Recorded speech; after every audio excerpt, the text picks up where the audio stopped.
ఏ విధంగా చూడొచ్చు? రాబోయే మరి ఆర్థిక సంక్షోభాన్ని ఏ విధంగా చూడొచ్చు కోటేశ్వర గారు? జనాల్ని మోసపు మాటలతోటి మోసం చేయడంలో హ్మ్.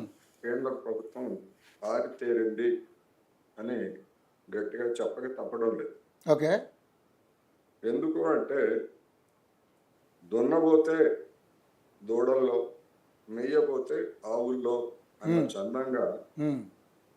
ఆ దేశంలో అమెరికాలో 50% పెరిగాయి, లేకపోతే చైనాలో 30% పెరిగాయి, లేకపోతే ఇంకో దేశంలో ఇంత శాతం పెరిగాయి హ్మ్.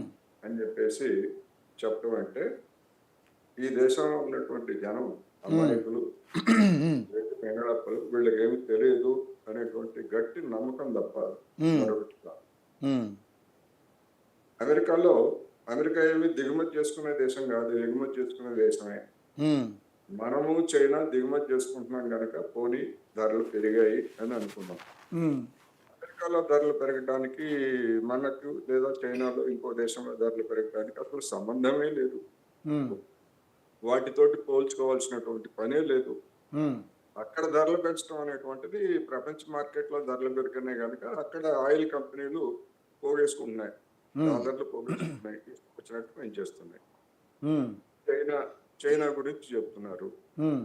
చైనాలో ఈ సంక్షోభం, ఈ పశ్చిమాసియా సంక్షోభం ప్రారంభమైన తర్వాత 8 సార్లు ధరలను సవరించారు. హ్మ్. అంటే 8 సార్లు పెంచారని అనుకుందాం. సార్. తగ్గించ ఎందుకంటే పెరుగుతున్నాయి గనక. హ్మ్. ఎందుకని చైనాలో 8 సార్లు పెంచారు? భారతదేశంలో 4 సార్లే పెంచారు. చైనాతో పోలిస్తే తక్కువ శాతం అని గదా బీజేపీ నాయకులు చెప్తా ఉంది. అవును. అవును. చైనాలో ప్రతి 10 రోజులకు ఒకసారి అంతర్జాతీయ మార్కెట్ నుంచి దిగుమతి చేసుకున్నటువంటి ముడి చమురు ధర హ్మ్. ఎంతుంది, హ్మ్. ఏమిటి హ్మ్. అనేటువంటి దాన్ని లెక్క వేసి వినియోగదారులకు ఆ మేరకు ధరలను సవరించడం అనేటువంటిది ఎప్పటినుంచో ఉంది. హ్మ్. ఇప్పుడంటే 8 సార్లు ఆకస్మికంగా పెరిగినాయి కనుక 8 సార్లు వెంట వెంటనే ఈ 3 నెలల కాలంలో పెరిగాయనేది మనకి అర్థమవుతా ఉంది. సార్. కానీ భారతదేశంలో మరి ఘనత వహించినటువంటి నరేంద్ర మోడీ గారి పాలనలో హ్మ్. 2022 ఏప్రిల్ 6వ తారీఖు నుంచి ఈ ఏడాది మే 15 వరకు ధరలను పెంచలేదు. హ్మ్. ఒకే ధర మనం హైదరాబాద్‌లో లేదా మిగతా రాష్ట్రాల్లో ఎక్కడన్నా ఒకటి అర రూ. 1, రూ. 2 ఏదైనా తగ్గించిన సందర్భాల్లో తగ్గడం తప్ప హ్మ్. రూ. 107 మనం హైదరాబాద్‌లో మనం 4 సంవత్సరాలు 5 వారాలు మనం అవును. చెల్లించాం. హ్మ్. మరి ఇదే ప్రభుత్వం గతంలో తీసుకున్నటువంటి విధానం ఏమిటి? అంతర్జాతీయ మార్కెట్ ధరలకు అనుగుణ్యంగా హ్మ్. ధర పెరిగితే మేము వినియోగదారులకు ధర పెంచుతాము, ధర తగ్గితే వినియోగదారులకు ధర తగ్గిస్తాము హ్మ్. అనేటువంటి విధానాన్ని అంతకుముందు అమలు జరిపింది. పొద్దున్నే 6 గంటలకి ఈరోజు 5 పైసలు పెరిగింది, లేకపోతే 2 పైసలు తగ్గింది. ఇట్లాంటి ప్రకటనలన్నీ మనం చూసేవాళ్ళం. అటువంటి చూసుకునే పని మీరన్నట్టుగా బంగారం గురించి చూసుకుంటున్నాను తప్ప పెట్రోల్ గురించి గత 4 సంవత్సరాలుగా చూసుకోవట్లేదు. చూసుకోవట్లేదు. అవును. మరి హ్మ్. ఇప్పుడు మళ్ళా ఎందుకు ఆ విధానం ఎందుకొచ్చింది అనేటువంటిది సమస్య. హ్మ్. ఇక్కడ మోసము, వంచన అని ఎందుకు నేను ఆ పదజాలం వాడాల్సొచ్చిందంటే హ్మ్. 2022 ఏప్రిల్ మొదటి వారంలో మనం కొనుగోలు చేసినటువంటి హ్మ్. ముడి చమురు ధర ఒక పీపాకు $105 నుంచి $110 మధ్య ఉంది అంతర్జాతీయ మార్కెట్లో. హ్మ్. ఆ తరువాత ఇరాన్ మీద దాడులు ప్రారంభం కావడానికి ముందు $70కి తగ్గిపోయింది. హ్మ్. మరి ఎందుకని ఒక్క పైసా కూడా ఎందుకని తగ్గించలేదు మనకి? $110, $105 కొనుగోలు చేసినటువంటి మార్కెటింగ్ సంస్థలు అప్పటి నుంచి $70లకు పడిపోయినా గానీ ఒక్క పైసా మనకే తగ్గించలేదు. హ్మ్. దానికి సమాధానం చెప్పాలి. మరి ఏమైంది? ఆ విధానం ఏమైంది? అంతర్జాతీయ మార్కెట్‌కి అనుగుణంగా ధరలను సవరిస్తాం అనేటువంటి విధానాన్ని ఎందుకు పక్కన పెట్టారు? హ్మ్. ఎప్పుడన్నా ఈ దేశ ప్రధాని లేదా కేంద్ర ఆర్థిక మంత్రి మన ప్రజలకు చెప్పారా? పలానా కారణంతోటి మేము దీన్ని పక్కన పెట్టామని? అవును. చెప్పనే చెప్పలేదు. ఇప్పుడు కూడా చెప్పరు. హ్మ్. ఒకటి. హ్మ్. అందుకని అమెరికాలో పెరిగిన దానికి, భారతదేశంలో జరిగిన దానికి, లేదా చైనాలో జరిగిన దానికి ఏది వాటంగా ఉంటే దాన్ని అన్వయించుకోవటం తప్ప, హ్మ్. ఎందుకు తగ్గించలేదు? $70 తగ్గితే $30 వరకు తగ్గినప్పుడు ఒక్క పైసా ఎందుకు తగ్గించలేదు అనేటువంటిది ఒక ప్రశ్న. రెండవది, మనం రష్యా నుంచి రాయితీ ధరలకు చమురు దిగుమతి చేసుకున్నాం. అది పీపాకి $10, $12, 13 అనేటువంటిది అది పక్కన పెడితే అది కూడా పెద్ద మొత్తమే కదా మనం దిగుమతి చేసుకుంది. అవును. అయినా కానీ ఆ రాయితీ ధరలకు దిగుమతి చేసుకున్నటువంటి దానికి కూడా మన కేంద్ర ప్రభుత్వం లేదా మార్కెటింగ్ సంస్థలు ఒక్క పైసా కూడా తగ్గించలేదు. మరి ఏం చేశారు? ఇంత పెద్ద మొత్తంలో ఇంత తగ్గినప్పుడు చేసింది ఏమిటి? ఇప్పుడు ఎందుకు గుండెలు బాదుకుంటూ పెంచుతున్నారు? ఈ పెంచేదానిలో కూడా ఏమైనా శాస్త్రీయత ఉందా? ఎందుకు శాస్త్రీయత లేదు అంటే, ఏప్రిల్లో పెట్రోలియం ప్రైస్ ఎనాలిసిస్ కేంద్ర ప్రభుత్వ సంస్థ అది ఏ రోజుకి ఆ రోజు మానిటర్ చేస్తూ ఉంటుంది, ఏ రోజుకి రోజు అప్డేట్ చేస్తూ ఉంటుంది. 2026 అంటే ఆర్థిక సంవత్సరం ప్రారంభమైనటువంటి ఏప్రిల్ మొత్తం మీద మనం కొనుగోలు చేసినటువంటి సగటు ముడి చమురు ధర $114.58 నెల మొత్తం. ఇప్పుడు 2000 మే నెలలో 21వ తేదీ నాటికి $107 పైన ఉంది. అంటే $114 ఏప్రిల్లో ఉంటే ఇప్పుడు $107 తగ్గింది. మరి ఏప్రిల్లో పెంచనటువంటి వాళ్ళు ఏప్రిల్లో పెంచాలి కదా, మరి వాళ్ళ లెక్క ప్రకారం, వాళ్ళ తర్క ప్రకారం ఏప్రిల్ ఎందుకు పెంచలేదు? మరి ఇప్పుడు ఎందుకు పెంచుతున్నారు? అంతర్జాతీయ మార్కెట్లో తగ్గింది కదా. మనం చాలాసార్లు చెప్పుకున్నాం, ఏప్రిల్లో ఎందుకు పెంచలేదంటే 5 రాష్ట్రాల్లో ఎన్నికలు ఉన్నాయి కనుక ధరలు పెంచేట్లయితే 5 రాష్ట్రాల ఎన్నికల్లో ఫలితాలు ఎట్లా ఉంటాయో ఏమిటనేటువంటి భయపడింది కనుక పెంచలేదు. ఎన్నికలు అయిపోయినాయి, వాళ్ళ అవసరం తీరింది, ఇప్పుడు బాధుడు మొదలుపెట్టారు. పోనీ ఈ బాధుడైనా కానీ అసలు నిజాయితీగా కేంద్ర ప్రభుత్వం ఇంతవరకు చమురు మార్కెటింగ్ కంపెనీలకు ఇంత నష్టం వస్తుంది, మేము ఇంత కొనుగోలు చేస్తున్నాము, ఇంత భారం మోపాల్సి వస్తుందని ఎవరన్నా చెప్పారా? జవాబుదారీ ప్రభుత్వం గురించి చెప్తారు వీళ్ళు.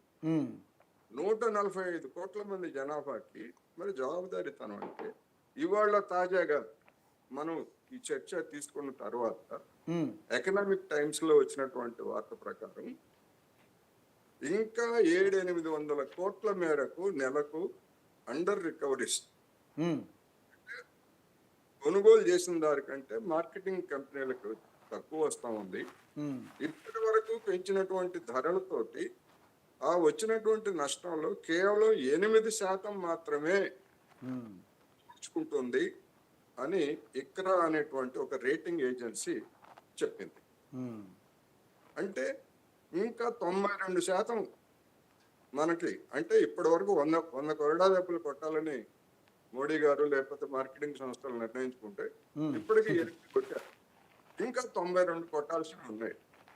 92 అది పడతాయి. అది పైసా, రోజు పైసానా, రోజుకి 10 పైసలా, లేకపోతే 25 పైసలా, 35 పైసలు, ఇదంతా మైండ్ గేమ్. ఇది ఒక్కసారిగా పెంచితే అమ్మో ఇంత పెంచారే అనుకుంటారని చెప్పేసి. ఎందుకంటే మన జనం అమాయకులు కానీ కదా. ఈ 10 రోజుల్లో 10 రూపాయలు పెంచారు సార్.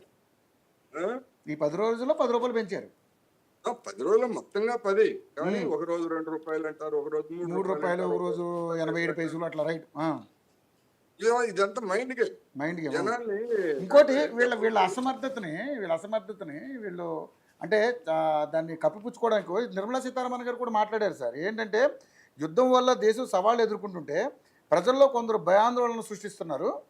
అదేవిధంగా పశ్చిమాసియా సంక్షోభంతో దాదాపు F3 అంటే ఫ్యూయల్, ఫెర్టిలైజరు అండ్ ఫారెక్స్పై దృష్టి సారించామని PM చెప్పారంట. కొందరు నెగిటివ్ ప్రచారం చేస్తున్నారు. నిజమే, ఆమె చెప్పారని అంటున్నారు. నిజమే, సరే, కాసేపు నేను అంగీకరిస్తా. మరి అంత తీవ్రమైనటువంటి ఆర్థిక సంక్షోభం వచ్చినప్పుడు, మరి పశ్చిమాసియా సమస్య యుద్ధం ప్రారంభమైన తర్వాత లేదా సంక్షోభం కొనసాగుతున్నప్పుడు ఈ దేశంలో పార్లమెంట్ ఉంది కదా. అవును, మొత్తం అన్ని పార్టీలకి ప్రాతినిధ్యం వహించేటువంటి పార్లమెంట్ ఉంది కదా. పార్లమెంట్ సమావేశపరిచి ఇదిగో యుద్ధం తెచ్చినటువంటి సమస్యలు ఇవి, మన దేశంలో ఉన్నటువంటి పరిస్థితి ఇది, ఈ పరిస్థితుల్లో మనం ఏం చేయాలి ఏమిటి అని అడిగిన పాపన పోయారు కేంద్ర పార్టీ పెద్దలు, బీజేపీ పెద్దలు. ఎందుకు ఉమ్, చెప్పకపోగా చెయ్యకపోగా సమీక్షలు ఏం చేశారో మనకు తెలియదు. ఉమ్, బయటికి చెప్పేది ఒకటి, లోపల జరిగేది ఒకటి.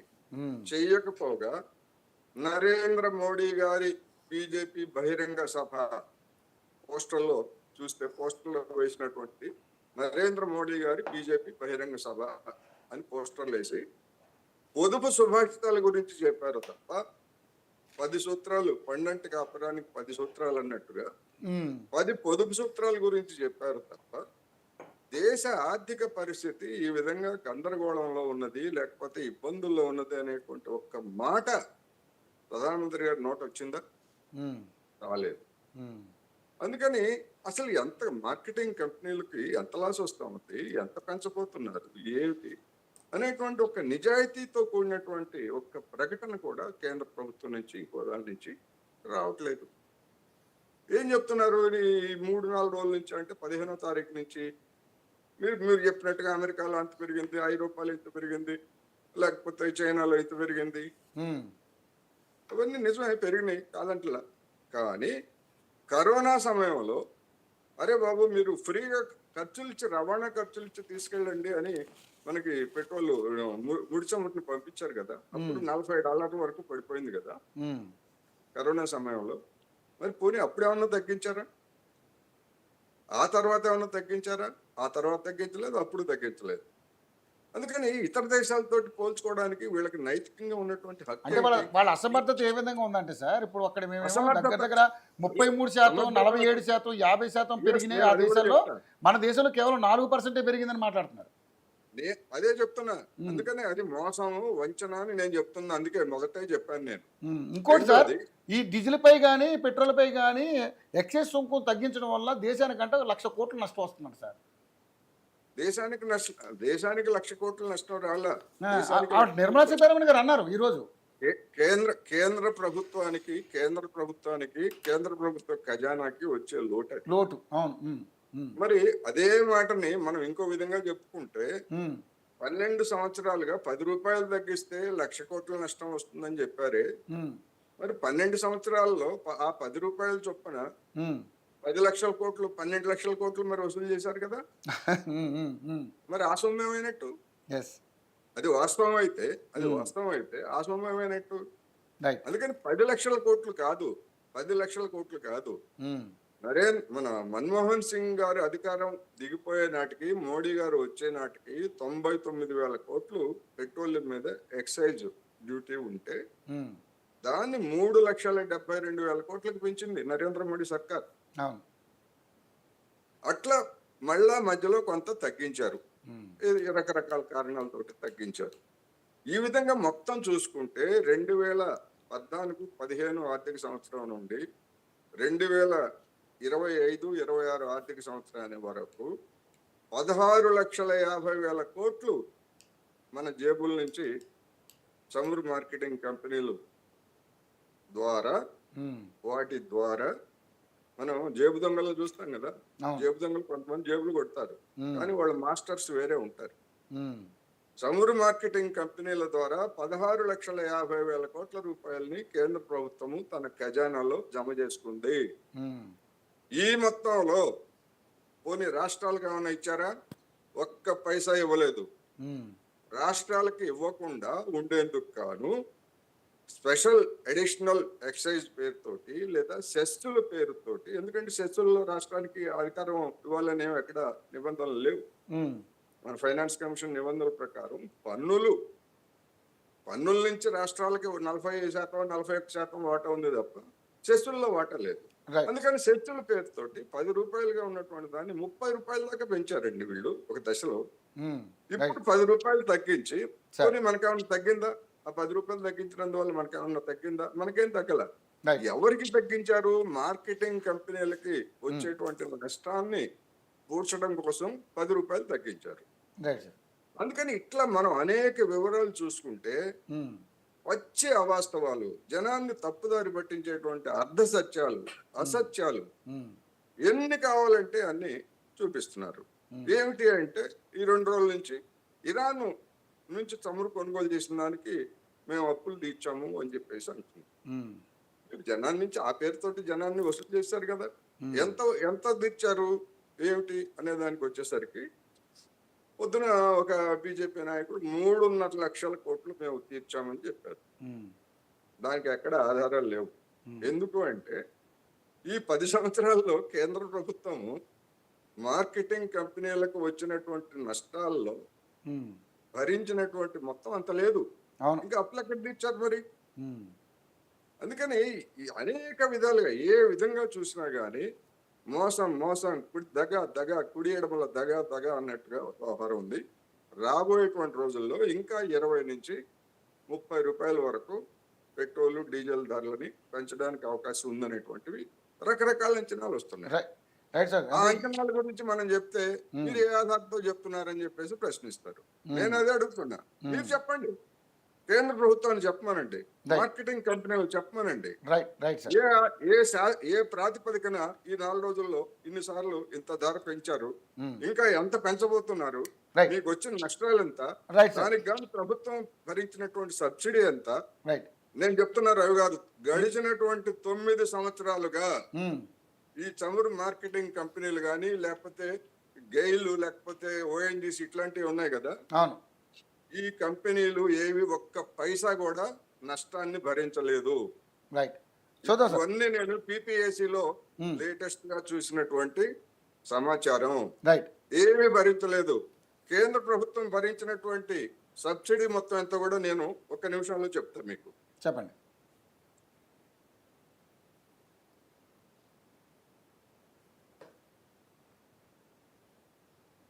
ఇలా బీజేపీ వాళ్ళని తీసుకోమంటారా? ఒక్క నిమిషం వచ్చేస్తాను. 2004-05 సంవత్సరం నుంచి 2013-14 మార్చి మే నెలలో మోడీ గారు అధికారానికి వచ్చారు. అండర్ రికవరీస్ ఇప్పుడు చెప్తున్నారు కదా, చమురు మార్కెటింగ్ వచ్చినటువంటి అండర్ రికవరీస్ అని ఎంత మొత్తం 8,53,628 కోట్లు. 8,53,628 కోట్లు. దీనికి కాను మన్మోహన్ సింగ్ ప్రభుత్వం భరించినటువంటిది అంటే చెల్లించినటువంటిది, మార్కెటింగ్ కంపెనీలకు చెల్లించినటువంటి మొత్తం ఎంత అంటే 4,97,331 కోట్లు. ఈ మిగిలినటువంటి మొత్తాన్ని చమురు మార్కెటింగ్ కంపెనీలు భరించాయి. అదే విధంగా ఈ గెయిలు లేకపోతే ఓఎన్జీసీ ఇట్లాంటి సంస్థలన్నీ కూడా భరించాయి. మన నరేంద్ర మోడీ గారు అధికారానికి వచ్చిన తరువాత గడిచినటువంటి 11 సంవత్సరాల్లో అండర్ రికవరీస్ ఎంత అంటే తెలుసా? 1,23,879 కోట్లు మాత్రమే. కొన్ని సంవత్సరాలు అసలు లేవు. దీనికి గాను నరేంద్ర మోడీ సర్కారు సబ్సిడీగా భరించింది ఎంత అంటే 2,63,924 కోట్లు. ఈ సబ్సిడీ ఏమిటి? ఉజ్వల పథకము లేకపోతే నార్త్ ఈస్టర్న్ స్టేట్స్ కి గ్యాస్ రాయితీ ధరలకు ఇస్తారు. అవి వెనకబడిన ప్రాంతాలు కనుక ఇస్తారు. అటువంటి దాన్ని తప్ప బీజేపీ నాయకులు చెప్తున్నట్టుగా మరి ఒక్క ఇరాన్ చేసినటువంటి అప్పులకే 3 లక్షల కోట్లు చెల్లించేట్లయితే మరి ఈ సబ్సిడీలు ఏంటి, ఆ అమౌంట్ ఏంటి? అందుకని నిజాయితీ లేనటువంటి వాదనలు చేస్తున్నారు, నిజాయితీ లేనటువంటి ప్రకటనలు చేస్తున్నారు అనేది మాత్రం నేను స్పష్టంగా చెప్పదలుచుకున్నా. జనం ఇవన్నీ ఆలోచించాలండి. ఇవన్నీ ఉండేయాలి, ఎప్పుడు ఉండేయాలి, ఏ ప్రభుత్వం అయినా చేసేదే ఏ ప్రభుత్వం అయినా. గతంలో కాంగ్రెస్ ప్రభుత్వం కూడా చేసింది. కానీ కాంగ్రెస్ చేసినా బీజేపీ చేసినా లేకపోతే ఇంకోళ్ళు చేసినా గానీ జనం ఆలోచించాలా లేదా, నిలదీయాలా లేదా, విధానాలను నిలదీయాలా లేదా? మీరు చెప్పిన విధానాలనే, కొత్త విధానాలు కాదు. అదే సార్, ఇప్పుడు ఉన్నటువంటి పరిస్థితుల్లో జనం నిలదీసే పరిస్థితికి ఉందో లేదో చూద్దాం, ఒకసారి మాట్లాడదాం. మన బీజేపీతో కూడా మాట్లాడి క్లారిటీ తీసుకుందాం. అంతే, జనం నిలదీస్తారా లేదా మనం జోస్యం చెప్పలేం కదా. నేను చెప్పలేము. అందుకనే అదే నేపాల్లో నిలదీస్తారని ఎవరు ఊహించలేదు, బంగ్లాదేశ్ లో నిలదీస్తారని ఊహించలేదు, శ్రీలంకలో నిలదీస్తారని ఊహించలేదు. అనేకమైనటువంటి పరిణామాలు ఎప్పుడైనా ఎక్కడైనా ఎలా అయినా జరగచ్చు. నిలదీయడానికి కూడా కొన్ని పార్టీలు పుట్టుకొస్తున్నాయి కదా, కాక్రోచ్ జనతా పార్టీ లాంటివి ఉన్నాయి కదా, నిలదీసే అవకాశాలు ఉంటాయి. చూద్దాం ఏం జరగబోతున్నాయి. ఊహించా కాక్రోచ్ దాని గురించి జనం ఇట్లా స్పందిస్తారని ఊహించలేదు కదా ఎవరు. అదే రైట్ పివిరెడ్డి గారు. మీ వాయిస్ పివిరెడ్డి గారు పివిరెడ్డి గారు